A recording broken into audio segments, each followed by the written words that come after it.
Hey, what's up? Trey Griggs here with Beta Consulting Group, here with my good friend Raquel Packets of Zen Freight Solutions. And we are at the Mid-American Trucking Show in Louisville, Kentucky. As you can hear, it's crazy loud here. There are over 70,000 people here at the show, which is, I can't even believe that's like a sporting event. Yes. There's over 1 million square feet of exhibitor space. There's semi-trucks everywhere. There's the energy is unbelievable. It's amazing. Yeah, it's absolutely. What's your favorite part of the show so far? I know yesterday we got to hang out a little bit. Talk a little about what we did yesterday. I love interviewing the drivers, getting to talk to them and getting to know all of the trucks. It was absolutely phenomenal. And today, I'm just really asking around, getting to know who's here and where they're from. It's really cool. Yeah, we saw some cool trucks yesterday. We found a woman named Ava from Canada who had a pink truck that was towards breast cancer, committed to that cause, and found some other drivers, some really tricked out trucks out there, like stupid nice trucks, which I don't feel like I see them on the road. No. But they're useful trucks. They're not just for show. That's really cool to talk to the drivers. Yeah. You've got some videos that are going to be coming out, some driver highlights. We did. So be looking for that on Zen Freight Solutions and on Raquel's social media. And with that, episode 99. This is our last double-digit episode of the Word on the Street, powered by Beta Consulting Group. Very excited about that. If you want to learn more about Beta Consulting Group, check us out at betaconsultinggroup.com and see how our services can impact your sales and marketing efforts, branding, content messaging, all that kind of stuff. It's going to be a great episode. I'm super excited. I'm hopeful that our guest will show up for today. When you go live, he's a CEO. Things might have come up. I don't know. We'll find out what happens. But we're supposed to have Trent Broberg on the show today. We're excited to bring him on. He's in the auto industry, so a little twist today on the transportation sector and what's kind of going on with that. So we'll bring him on in just a minute. This week is our 100th episode of the Word on the Street. I can't believe that we've made it this far. But my good friend Riccio, he is a business consultant. He's got his own company called More Than Miles Consulting. He's been in the industry for 30 years. He's going to be on the show next week, celebrate, which is really, really exciting. So with that, we might as well bring the street crew in. They're back there. They're waiting. So hopefully we'll have good quality today. I'm going to put my microphone today when we're not talking, so that you guys can hear from everybody else. I know it's really loud, but again, we get the energy of being here. But with that, let's go ahead and bring everybody in. This guy, he is like the wordsmith, the lyricist, the freestyle rap artist, coming from Dallas, Texas. I think it's Dallas, Texas, but he's coming to us from the Lone Star State. Everybody give it up for Hayden. All in the house. What's up, brother? How you doing, man? Doing great. How are we doing? It sounds like you guys are enjoying your current surroundings.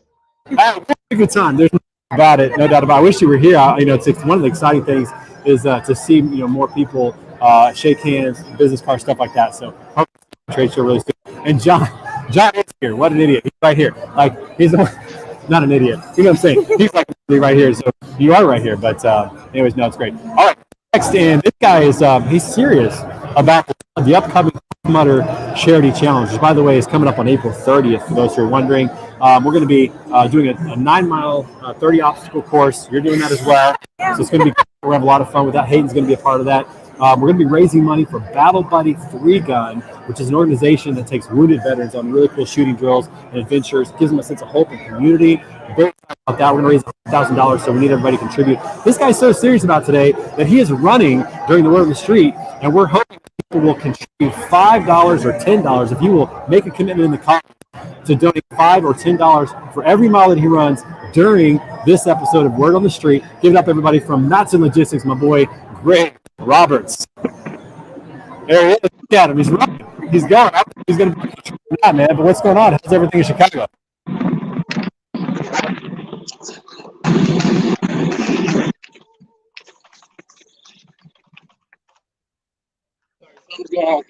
Everybody make a contribution to donate $5, $10, $25 per mile. Greg, how many miles are you going to try to run here during this hour? I don't know. Can you hear us, Greg? If you can hear us. There you go. Okay. There you go. All right. Good. All right. So everybody contribute. Go to the comments and don't make a donation, $5 to $10. All you got to do is go to betaconsultinggroup.com/events. Click on the GoFundMe page and you can donate during the episode and help us reach our goal. Greg, thank you, man. I appreciate it. I'm going to mute you while you're doing that for right now, but you look great. All right. Okay. All right. What's next? This guy's a new entrant into the street crew. Been with us for a couple of weeks now. Always has some good content. He is at the sales floor always. This guy's a grinder. Everybody give it up for Scott Watanabe. I never get the name right, but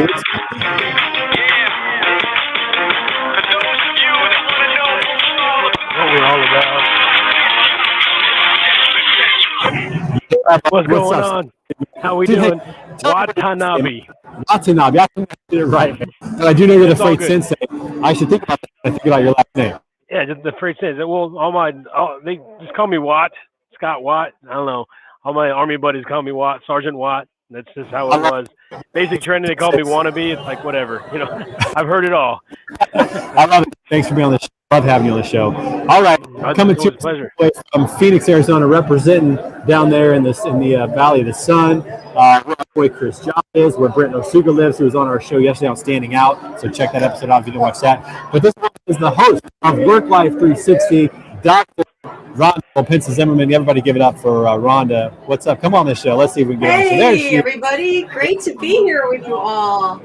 So, how's everything? What's good? Everything's going great. Can't complain. Yeah, we just revamped the podcast. Going to get deep into physical, mental, social, spiritual well-being in the workplace and have guests on in the industry to share some of their best practices and explore where we really need to dive a little deeper and get into some important conversations so we're all successful. A lot of forward thinking. I love that because it's such a stressful environment that we live in. That's why we have great solutions to take stress-free shipping to the max. But help us eliminate stress and deal with that from a driver perspective, from a broker perspective. I mean, being on the floor, hey, this brother, Greg, this. I mean, Scott, it's crazy, it's hectic. So making sure that we can be healthy and think about our mental health, our emotional health, what we're feeding our minds, our physical health, our body, and our spiritual health.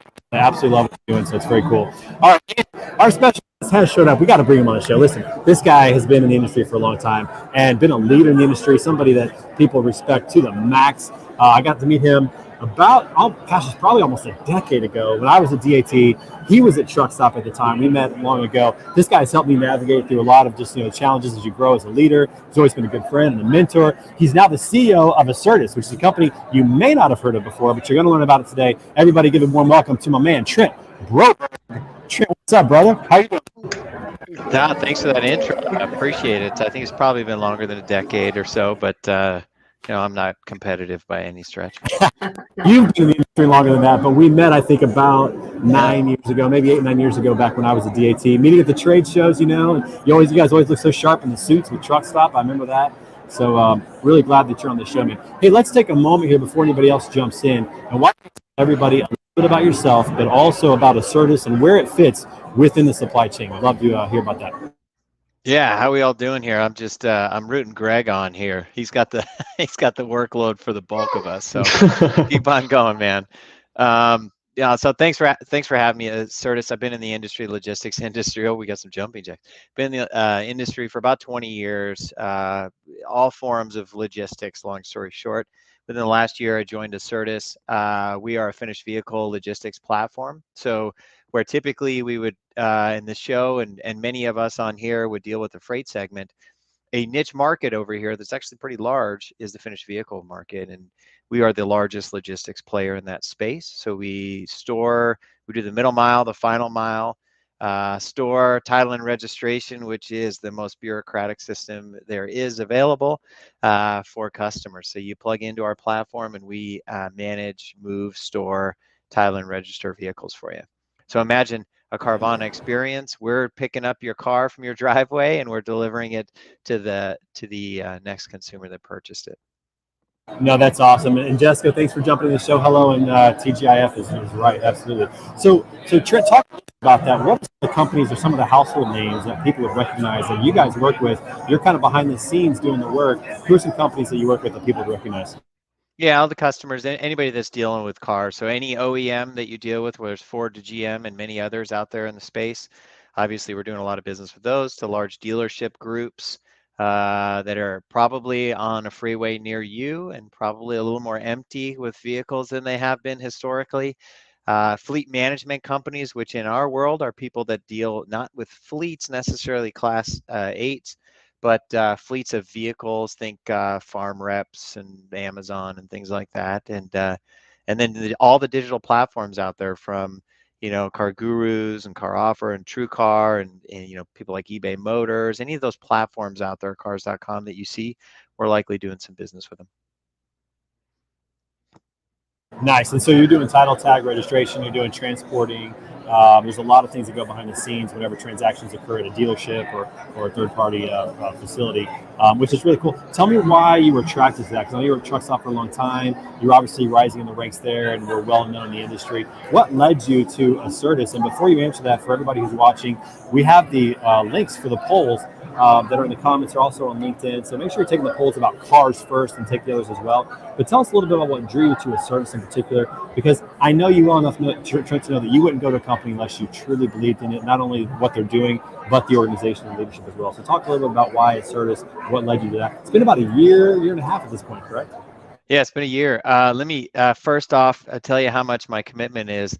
I know, Trey, you live in St. Louis, Missouri. I live in Phoenix, Arizona, where I'm at today. I commute full time to St. Louis, which I consider a reverse commute. No offense, Trey, but no, I just we get to go this to time of year, anyways. If I go outside, it's 70, 80 degrees here in Phoenix. It's fantastic. No, it's a great company. What really drew me to it was the digital transformation that the finished vehicle logistics industry is going through, very similar to what the freight industry did about 6 or 7 years ago. So I've seen this movie a little bit before, seen this show before through almost 10 years at Truck Stop, and looking to apply lessons learned, toes stubbed, and apply that to the finished vehicle market here today with the biggest and most technology advanced company in the industry.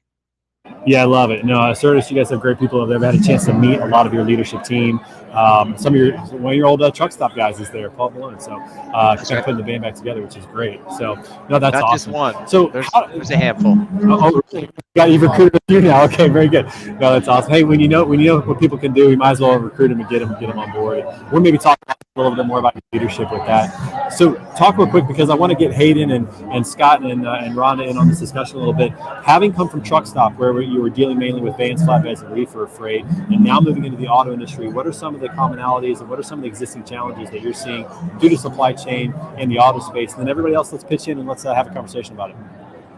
Yeah, very, very analogous to the freight market. What I use an analogy that it's like partial flatbed moves, which aren't really a thing necessarily from a commodity perspective, but it's a high touch freight. Obviously, claims and things like that are a concern, that we're always white glove service on all these vehicles, but it's a high touch open deck situation.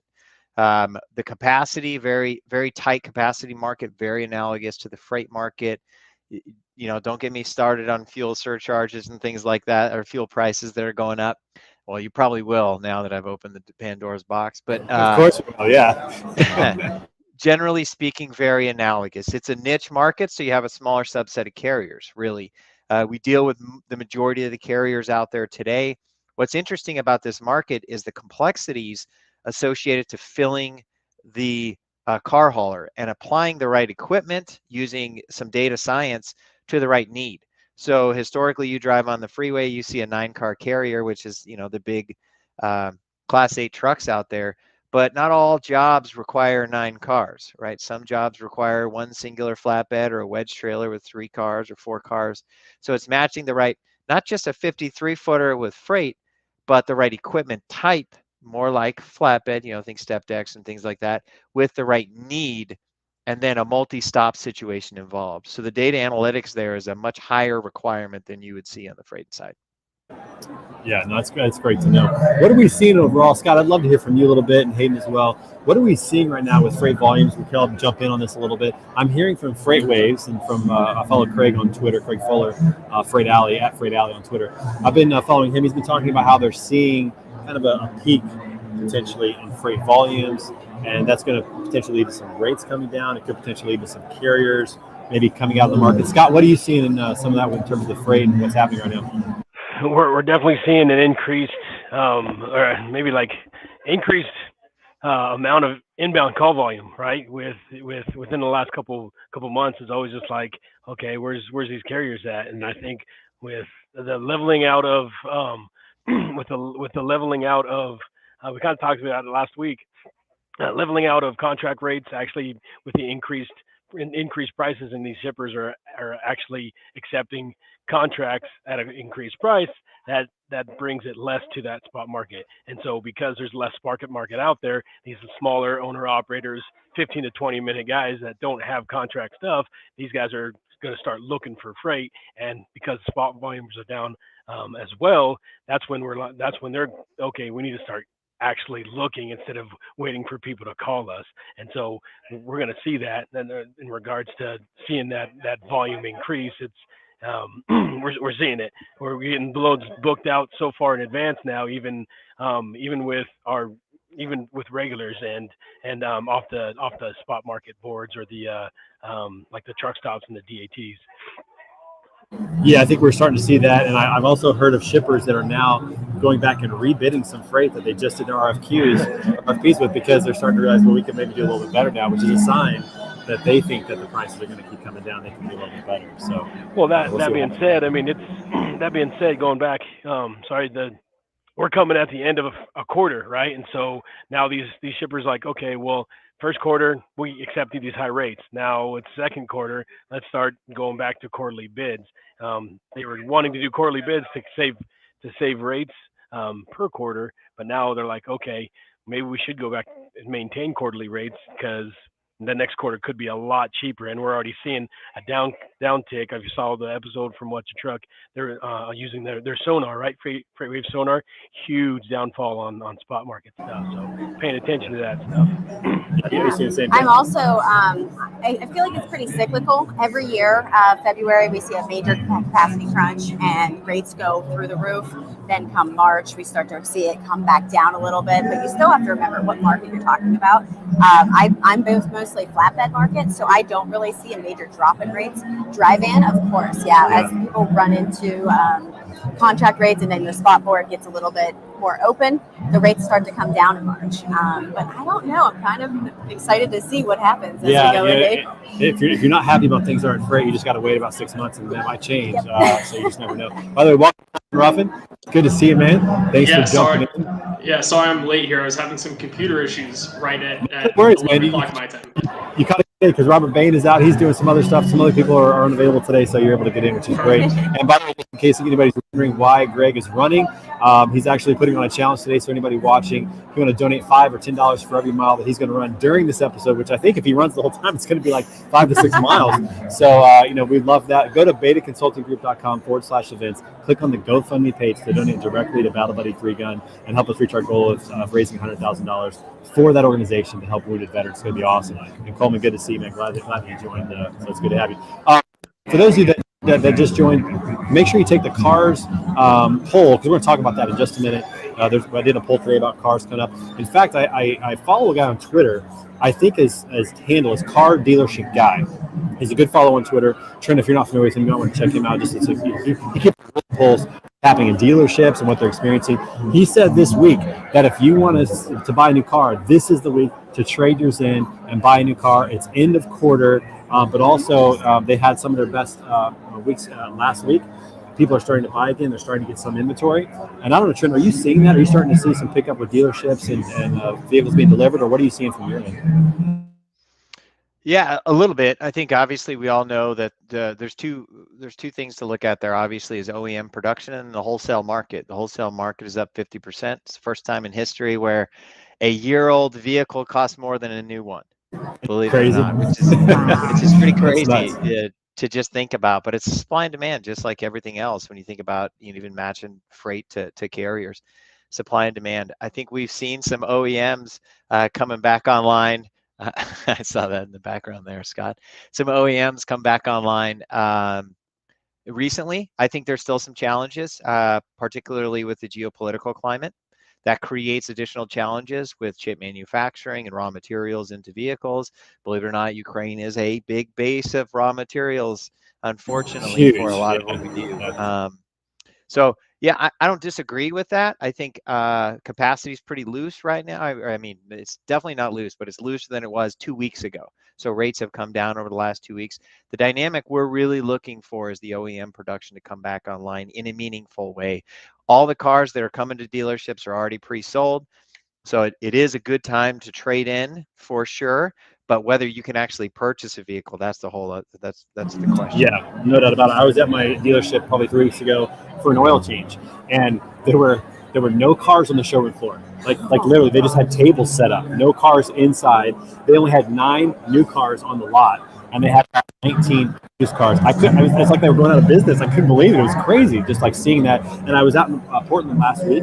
So I watched the Sweet 16 games or the March Madness games. I think there was Sweet 16. That would have been nice. But I watched March Madness with a buddy of mine who I stayed with, and he said that when he went to buy a truck, they didn't have one for him. They called him like 2 days later and said, "Hey, we've got one coming in. Do you want it?" And he goes, "Well, tell me about it." He goes, "I don't know details about it, but do you want it?"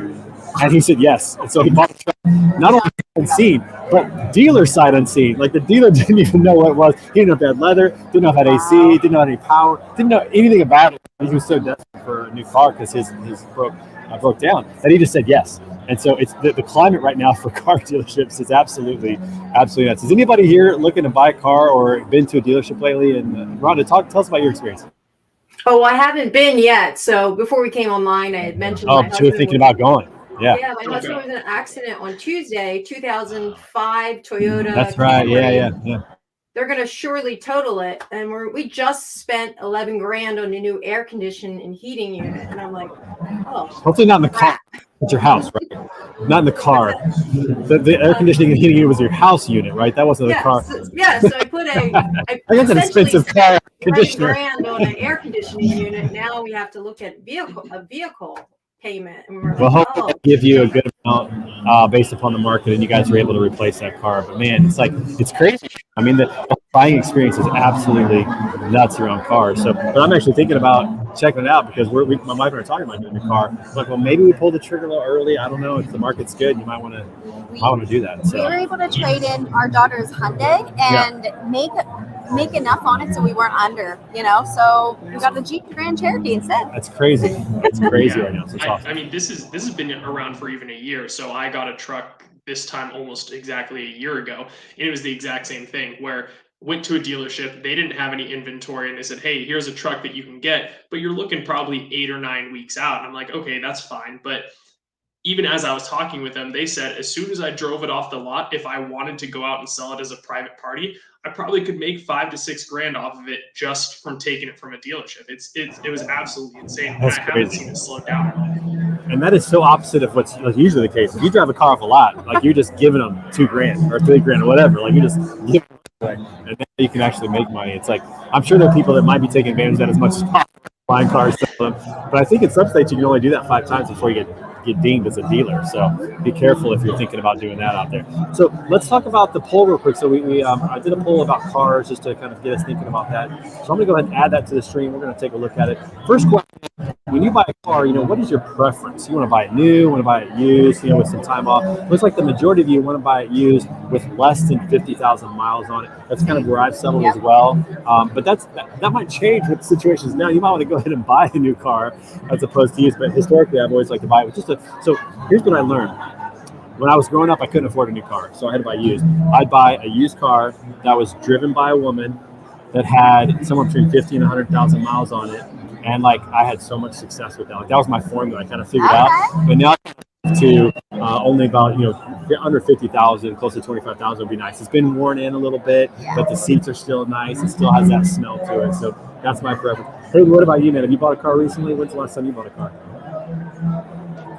I would have been in November of 20.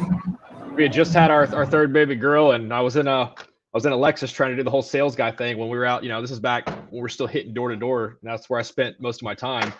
But being a taller person and after having a truck before, I was like, dude, I've got to get back to it. So I got that 2018 F-150. I think November of 2020. I thought we'd be the same height, but I might be fooling myself. Are you over 5'8"? I'm 6'4". Oh gosh. I thought we were gonna be really good friends. 6'3". Jeez Louise. Oh, that's ridiculous. Okay. All right. Question. Who do you prefer to buy a car from? You want to buy one from a dealer, a Ford or Chevy, like a traditional OEM? Do you want to buy from a secondhand dealer like a CarMax or Carvana, which are really popular now, kind of creating a different buying experience? Do you prefer to buy from a private party, or like most of us prefer a dealership? Whether it's an OEM or not traditional. I've bought one car from CarMax. The rest of the cars I've bought have actually been private party because you can always buy a better. You kind of know what you're looking for, you can get a better deal usually. Yeah. What have you put other on here?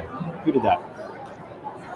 Anyone put other? Not in this group. Okay. So in this group, we're looking at dealerships. Tell me why you like to buy from dealerships, just whoever answered that question.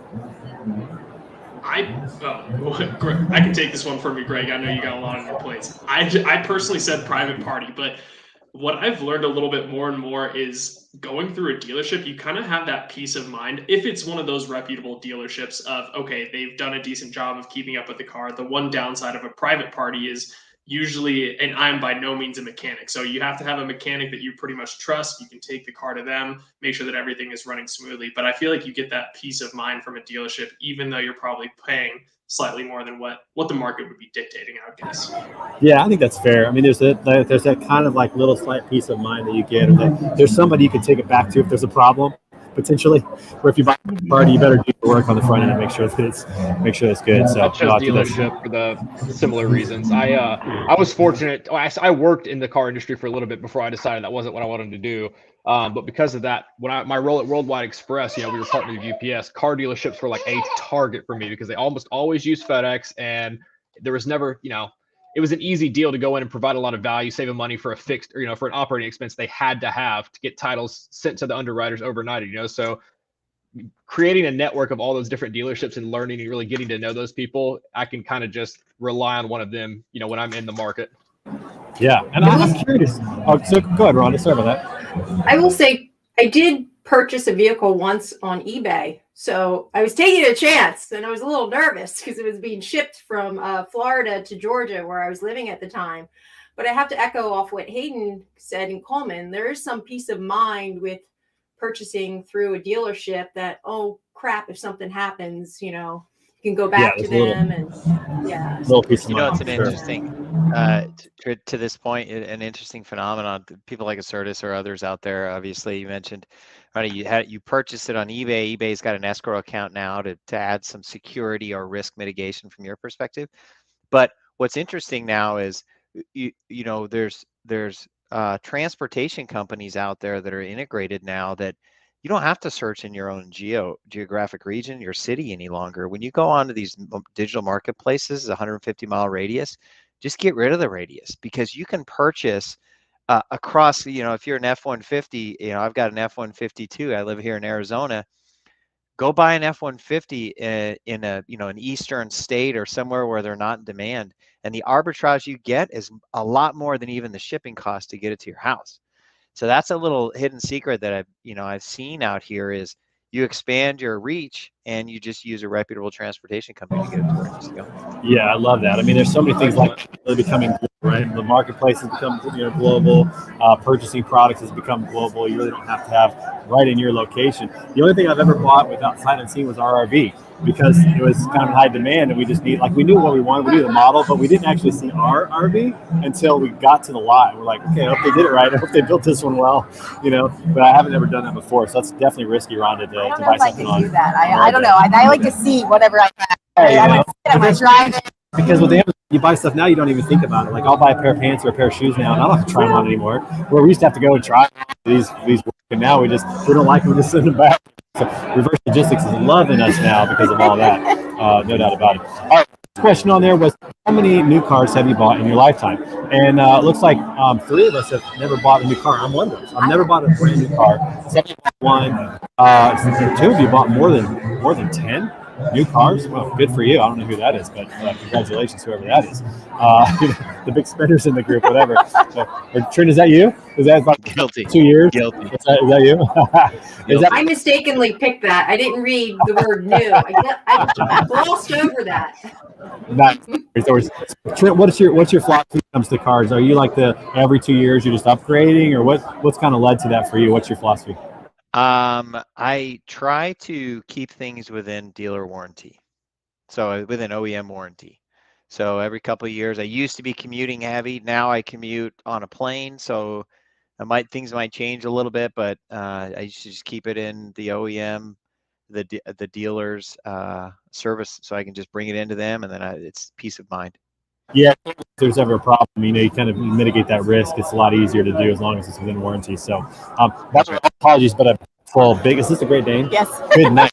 It's probably got like 125, 150 pounds. This thing is huge. I can't.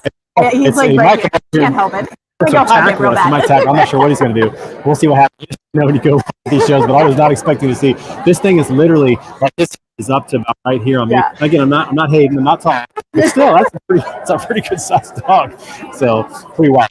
All right, next question. All right, so real quick. So, question 4: what is the most important to you when you buy a car? Do you look for price? Looks like the majority of us prefer that. Features are they've almost become so standardized. Like almost every car now has heated seats. Almost every car has these different things. The features, I think, are becoming less of an issue unless you just really have like black wheels or something that you really True. want, right? True. Features are becoming less. And 2 of you chose other. Anybody in the group here that chose other?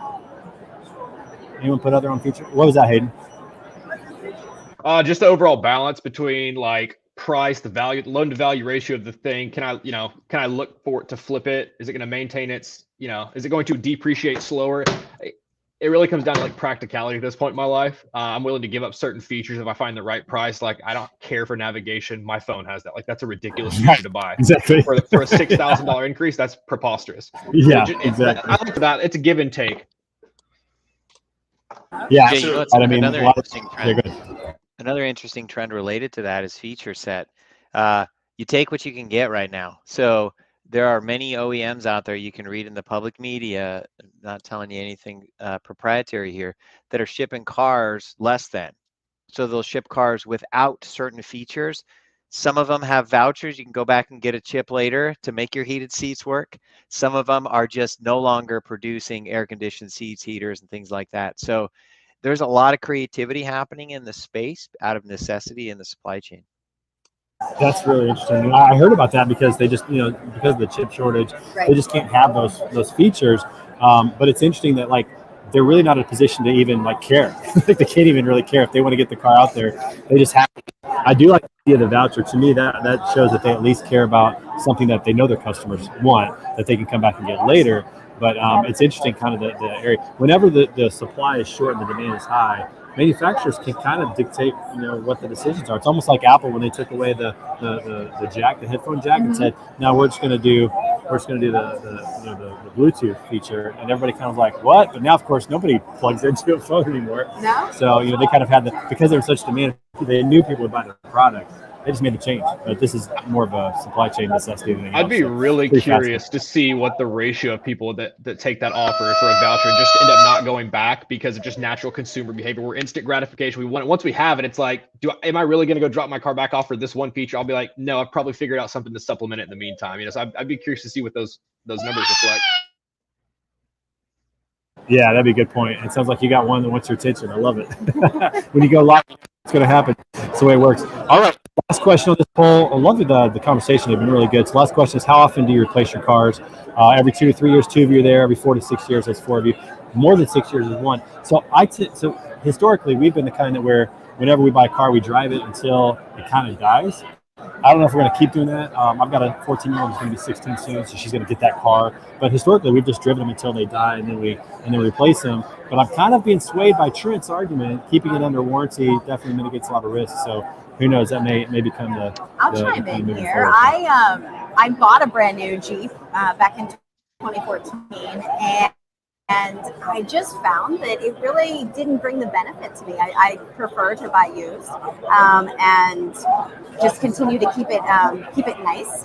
And my car right now, I've actually had it for 6 years, and I've got 165,000 miles on it. We're just going to keep on going. There's a little pride that goes into that sometimes. Like how many miles can you get on the car? My first like really good car was an '87 Honda Prelude. Do you guys remember those? Like really cool, sporty, 2-door thing.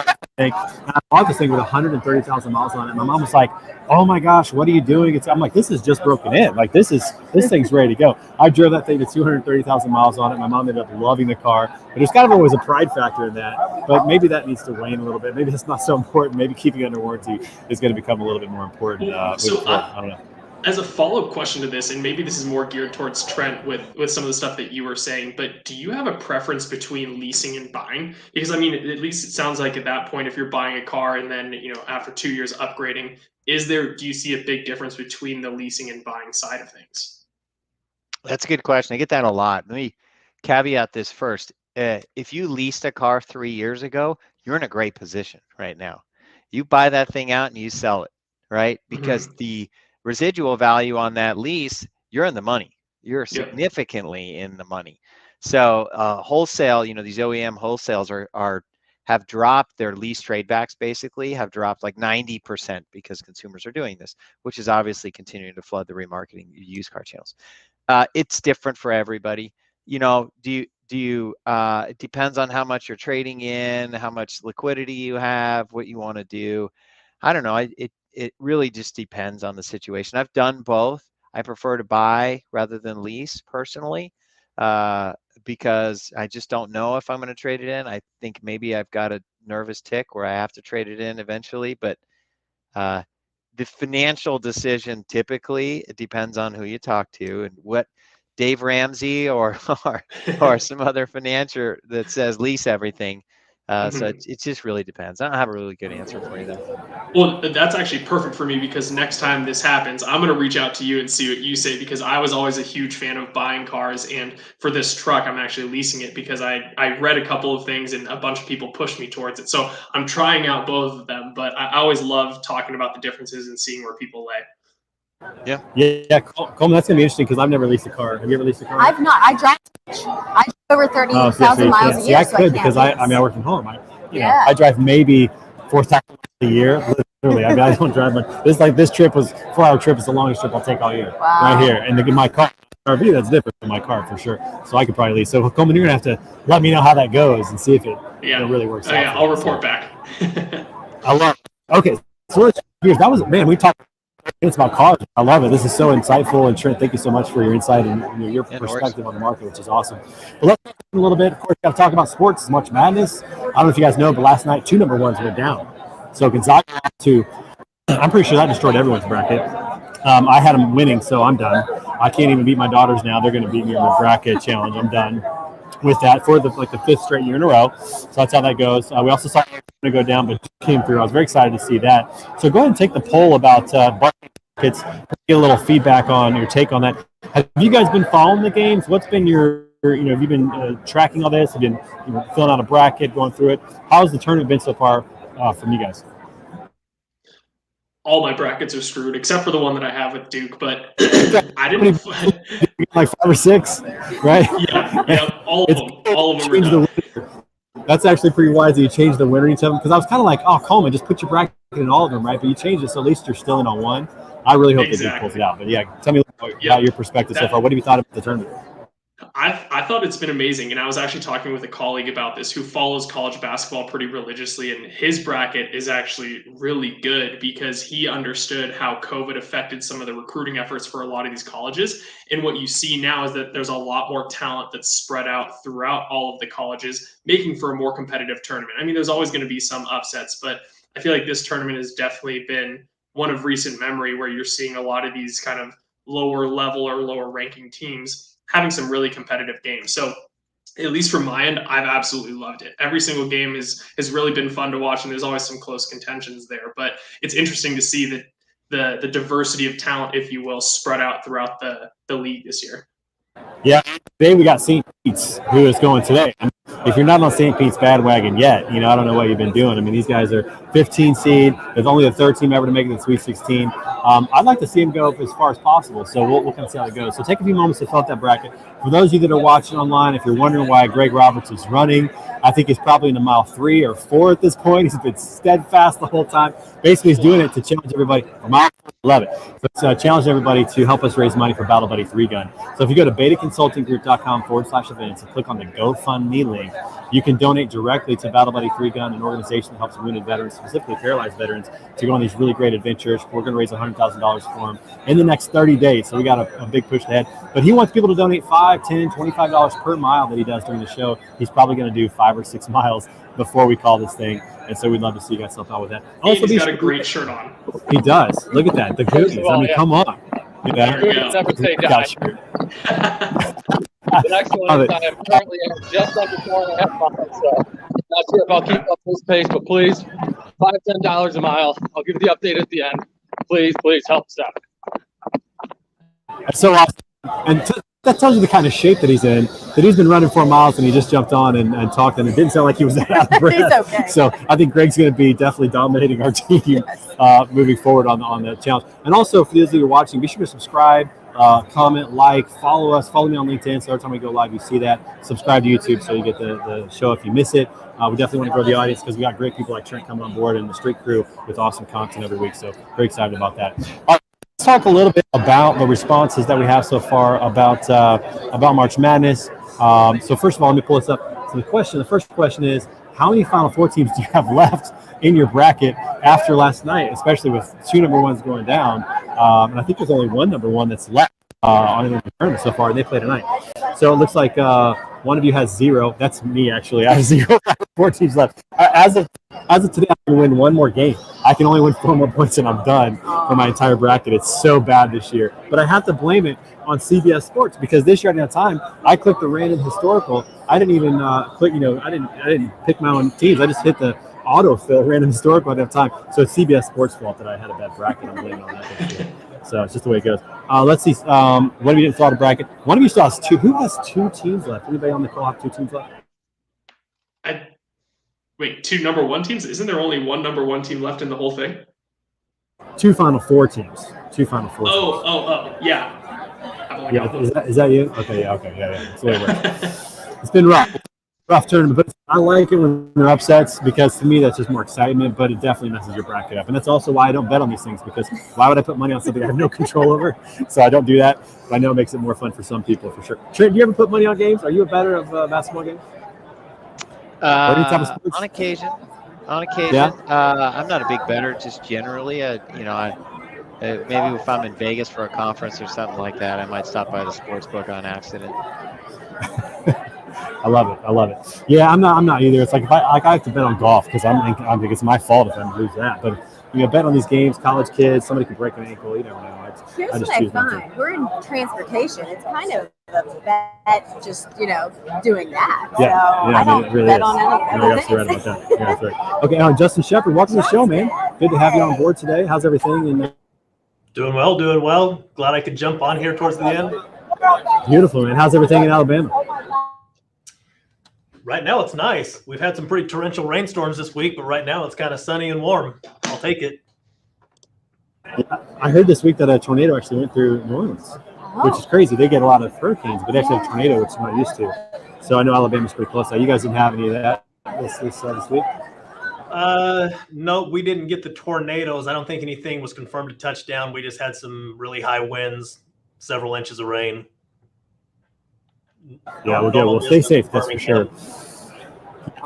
We're talking about this college basketball. Are you a fan of that at all? Do you watch any of that? All right, question 2. Right. Here we go. Which number 1 seed has been the most disappointing so far? So 2 of you picked Gonzaga. I chose Baylor because Baylor lost last round. Like, I had them going all the way to the Final Four, and they lost last round. To me, that's terrible. Gonzaga at least made it to the Sweet 16. That's respectable, but that's kind of typical Gonzaga. Like, I don't expect them to necessarily win, even though I picked them. I don't always expect it. But Baylor, that was disappointing. And Arizona, man, I thought they had a good run, but didn't quite pull it off. So who picked Arizona? Anybody pick Arizona as the biggest? I didn't pick Arizona. I picked Gonzaga as well, actually, and I was taking into account recent memory of all the times that they've been ranked number 1 and still haven't been able to pull the trigger. So maybe it's recency bias on my end. Could be, but man, they never seem to get over the hump for whatever reason. But I did watch them in Portland. They were impressive in Portland, but it's Gonzaga. I think it's to be expected. Yeah. So that's the way it goes. All right, question 3: how far will St. Peter's Peacocks go in the tournament? You got to get behind the Peacocks. Let's see. I chose. I think I chose Final Four because I want to see them go all the way to that, or maybe I don't know what else. One person chose champions. Someone's leaving them right here at Sweet 16. They're going to lose today, and one with the Elite 8. But that run they've had has been so cool. I think Cinderella stories really make the tournament. It's just always good to hear about players that weren't recruited typically like by big schools. They're no names. They're coached generally. You don't know who they are. And then all of a sudden they're getting all this publicity. I saw somewhere that the publicity that St. Peter's has gotten in the last 2 weeks or last week from this tournament is worth $71 million in marketing dollars of publicity just from the last 2 weeks. How crazy is that? Their enrollment or applications are up. Website traffic is, in fact, their website crashed the day that they won to get into the Sweet 16, or the day they beat Kentucky. I think their website crashed. So it's a big deal for schools to do that. I'd love to see them go a little bit further, but the Cinderella stories are absolutely amazing. Who else here loves the Cinderella story? Everybody. Oh, you have to, right? I mean, that's what makes this is the best sporting event of the year. I don't care what sport you like the most. this is the best sporting event of the year. It really is, because even if you don't watch it throughout the year, like you can get involved, you can get attached, emotionally connect to these players, their kids, their futures are ahead of them, and they shine in the biggest moments. They hit shots that maybe they've only dreamed of hitting, and it's just an amazing time. And then, of course, so we got to talk about this. Jim Nance, he's one of the best, broadcasters out there. That guy has the best job in the world. That guy went from Super Bowl to March Madness to he'll be at Augusta for the Masters in 2 weeks.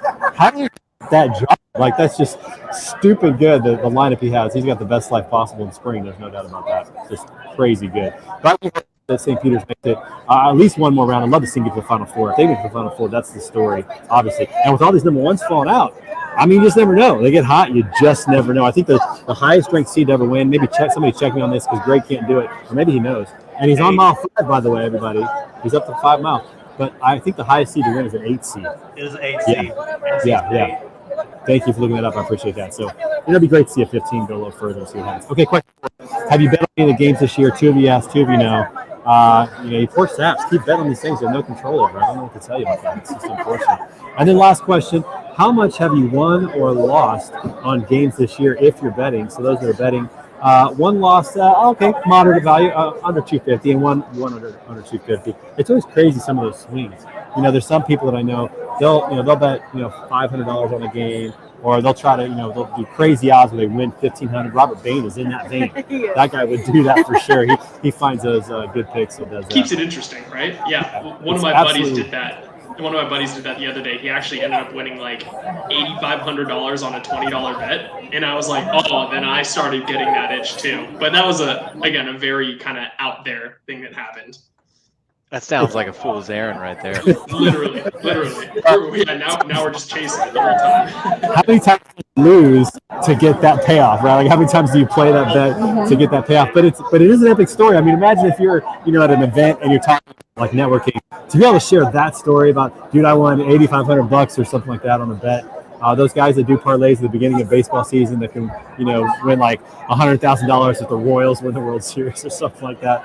Those bets are always kind of interesting to have, but absolutely not. But, it can be a little more fun. But I'm not a big fan of betting. Maybe one caveat here is just to make sure you temper. I put on St. Peter's to lose today. 0 chance they're making it. The way you asked that question, who is going to or who do you want? There's 2 different stories there. I'd love to see the Cinderella story. I want to, and usually Greg's the one that points out that my questions are not well written. So you're pointing today that there was a flaw in the question. I get it. No, I definitely pull. If you got money on the line, you probably aren't putting it on St. Pete's. That's probably just because I know Randy Phillips is. I know Randy Phillips is listening here. Rock Chalk Jayhawks here. Hey, Randy. Yeah, what's up, Randy Phillips? Shout out to my boy. Randy Phillips' dad is a former Major League Baseball umpire, so great stories there too. If you ever talk to Randy Phillips, so very, very cool. No, it's going to be great. I'm excited to see what happens this weekend. What the Final Four brings. It's always cool. Although what's weird is that as it gets further in the tournament, the game count goes down and becomes less dramatic. Like Final Four is only 2 games.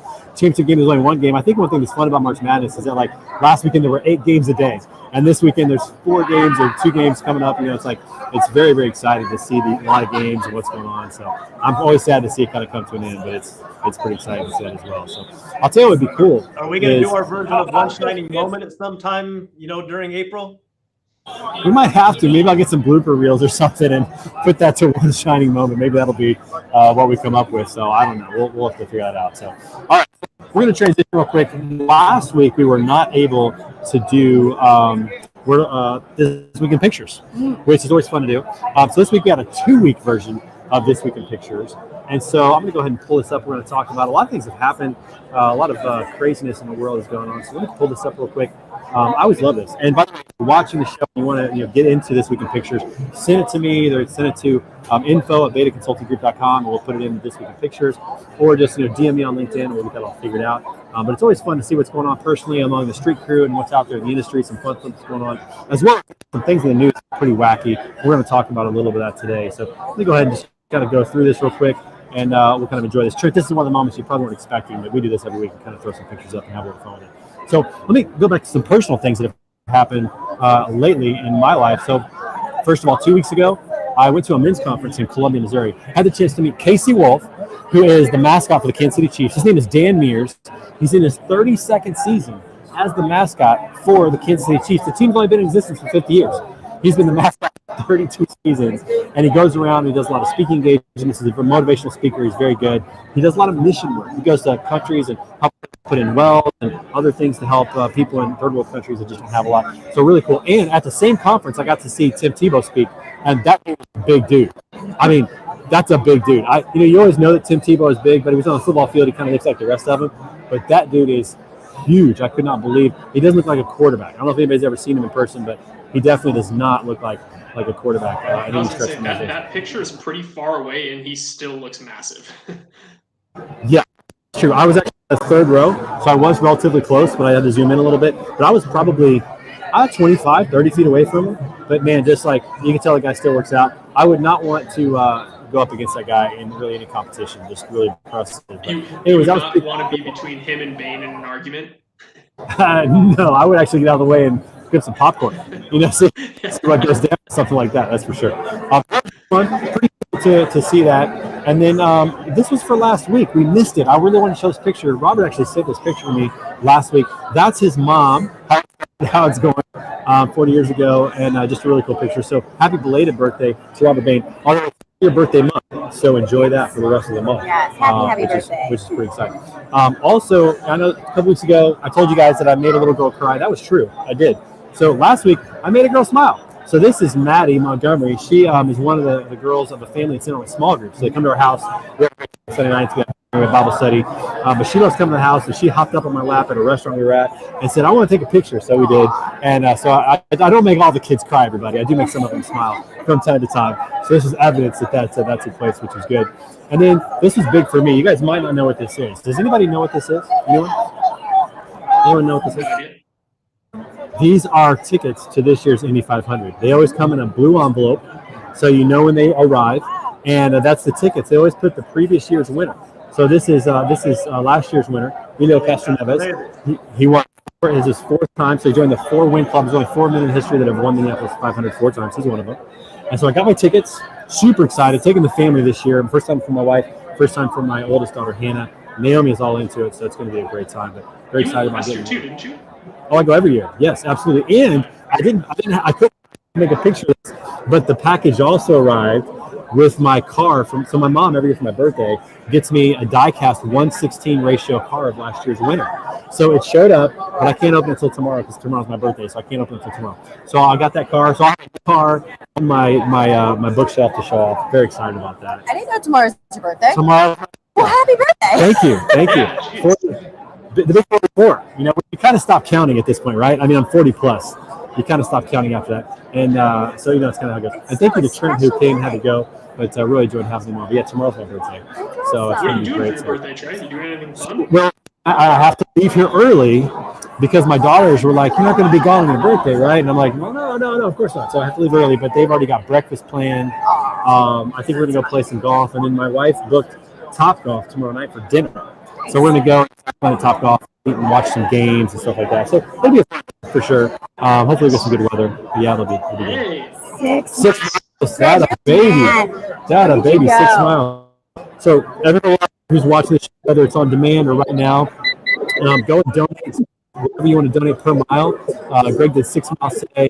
Go to betaconsultinggroup.com/events. Click on the GoFundMe page and make sure that you donate to our organization. I'm very excited about that. It's going to be awesome. Congrats, Greg. How you feeling, bro? I'm feeling great. Got 6 miles in. I don't know if I could have held that pace for a 7th. So if anybody donated, please, thank you very much. betaconsultinggroup.com/events. Check out the Tough Mudder event. I got 6 miles, so whatever you committed to, thank you very much. I love that. I gotta get my work in. My whole life. What's that, Justin? Go ahead. I said I haven't run 6 miles in my whole life unless it was around the bases. Yeah, or if you get chased, you might be able to pull it off, But it's the way it goes. I got to get my run in. I got to get some workout in as well. The show, but not a lot of time for that, so I'm going to get that in this weekend. Which will be a lot of fun. A few more things to talk about here as we close things. I got about 5 more minutes. So not only did those come, but last week I got to go watch March Madness with my brother-in-law. That's my brother. Ryan Moore is a financial planner. Had a great time just talking with him. And those were some of our seats. We got 3 different seat areas. We watched the 3 sessions. If you've never been to March Madness, it is so good. Our highlight of the whole thing was the Indiana cheerleading squad. Did you guys see this? Basketball got stuck up on top of the backboard. They threw the cheerleaders up there because the referee tried. He couldn't reach it. Everybody was laughing. I felt bad for this guy. He couldn't do it. So then they threw the cheerleaders up there, and the whole place went nuts. And I have to say, Indiana played so bad. That was clearly the play. Yeah, that was the game. Had a great time at Sweet 16. That cheerleader signed an NIL after that. She did what? She signed an NIL. Oh, that's so good. Dude. That's awesome. So she doesn't even get paid. Name, image, and likeness. I do like that for college kids. If they're going to be on TV, if they're going to be creating this content that drives all this revenue, I think they should get that. So that's so cool that she's getting an NIL deal. That's awesome. I did not know that, but thank you for sharing that. That's really cool. All right. Next is what's going on. So Howard University faculty are threatening to strike over working conditions and wages. Also seeing this at Harvard, seeing some things going on as well. So some of these, college tuition just continues to go up. And the reason it goes up is because the government keeps giving the money out, right? So the colleges know they can charge more, but the teachers aren't necessarily seeing the pay increases and the benefits. It's going to facilities, it's going into, those types of things. And so some of them are saying, hey, we're the ones that are like putting this on, you're raising money, you need to pay us more. So it'll be interesting to see kind of how that works out. Yeah, I know my college, Clarion University, consolidated with some of the others. They were Pennsylvania State University. So states having trouble as well, keeping teachers and keeping people enrolled. Interesting. And I also heard that a lot of teachers are leaving the workforce because they're just burnt out and they can go get a job somewhere else. And there's a lot of transferable skills. When I was a teacher, I didn't realize that. But when you're a teacher, there's a lot of crossover, especially marketing, writing, leading. There's a lot of things they can do. Shift. The great resignation happened, but now starting to see shifts in careers. Nurses are leaving, teachers are leaving education. It's going to be really interesting to see kind of how it looks like moving forward. That's for sure. A lot of other things in the news. So this is I can't believe we're still on this path, but Moderna seeks approval for a second COVID booster. It's funny because nobody's talking about this anymore. Like this isn't. Nobody's really even talking about it. They're working really hard on some other things as well to kind of move beyond all this. And yet Moderna is still seeking it. And I wonder if it has to do with their stock price, with what they're trying to accomplish. Obviously, they made so much money off of this thing. I don't know, but at this point, I'm just thinking, who's going to get this? I don't know. What are you guys' thoughts about this? Are we hearing about this? Are people in your neck of the woods, your neighborhoods, your families, are they even talking about this? COVID isn't the thing anymore. Yeah, no one's talking about that, and I'm certainly not. It just disappeared like that. Yeah. Like, It's all about really the moolah. it's just crazy. It's absolutely nuts. Here's a really sad story that we saw. A 13-year-old was driving a pickup that struck a van and killed 9 people, including a golf team. 5 members of the college golf team were killed when that happened. And there's actually seen a couple of those. And it's kind of that season, right? Some kids are getting their license for the first time. You're starting to see like going to dances or getting ready for prom, things like that. Everybody stay safe out there, man. It's really sad to see that. Hopefully we don't see any more of these. But man, it's just so sad to see people with a lot of their lives ahead of them unfortunately lost perilously or something like that. So really sad to see that. This is an interesting one. Chris Cuomo, who got fired for helping his brother out in terms of like hiding some information, is now seeking $125 million after being fired from CNN. I don't know what that means, but I can't wait someday to have a job where if I do something wrong and get fired, I can seek $125 million. That's going to be a good day of my life. Probably never happened.